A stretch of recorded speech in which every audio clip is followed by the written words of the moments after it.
নিজের ভাইদের যখন দেখি একে অন্যের রক্তের নেশায় মাতে, তখন সত্যিকারের ভয়, হতাশ ও আতঙ্কের কথা জানিয়ে নিজের অনুভূতি ব্যক্ত করেছেন অন্তর্বর্তী সরকারের আইন উপদেষ্টা অধ্যাপক আসিফ নজরুল।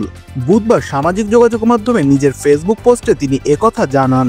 আসিফ নজরুল লেখেন, আওয়ামী আমলে লীগের সঙ্গে অন্য যে কোনো দল বা পক্ষের মারামারি লাগলে সেখানে পুলিশ প্রশাসন নির্লজ্জভাবে লীগের পক্ষে থাকত, ফলে খুব দ্রুতই অপরপক্ষ রণে ভঙ্গ দিত। কিন্তু বর্তমানে পুলিশ প্রশাসন বিভক্ত, কোনো রাজনৈতিক দলের একক দৌরাত্ম্য নেই আপাতত।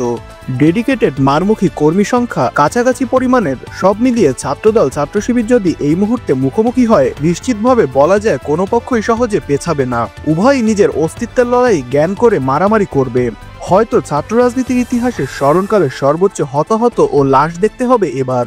অত্যন্ত হতাশ লাগে এসব দেখে। ভয় জিনিসটা আমি কখনো ফিল করিনি কোনো ব্যাপারে। জেদের কারণে নাকি আমার মাথায় সমস্যা জানি না, যে কোনো হুমকিকে চ্যালেঞ্জ হিসেবে নিয়েছি সব সময়। কিন্তু নিজের ভাইদের যখন দেখি একে অন্যের রক্তের নেশায় মাতে, তখন সত্যিকারের ভয় লাগে, আতঙ্ক লাগে, সবচেয়ে বেশি হতাশ লাগে।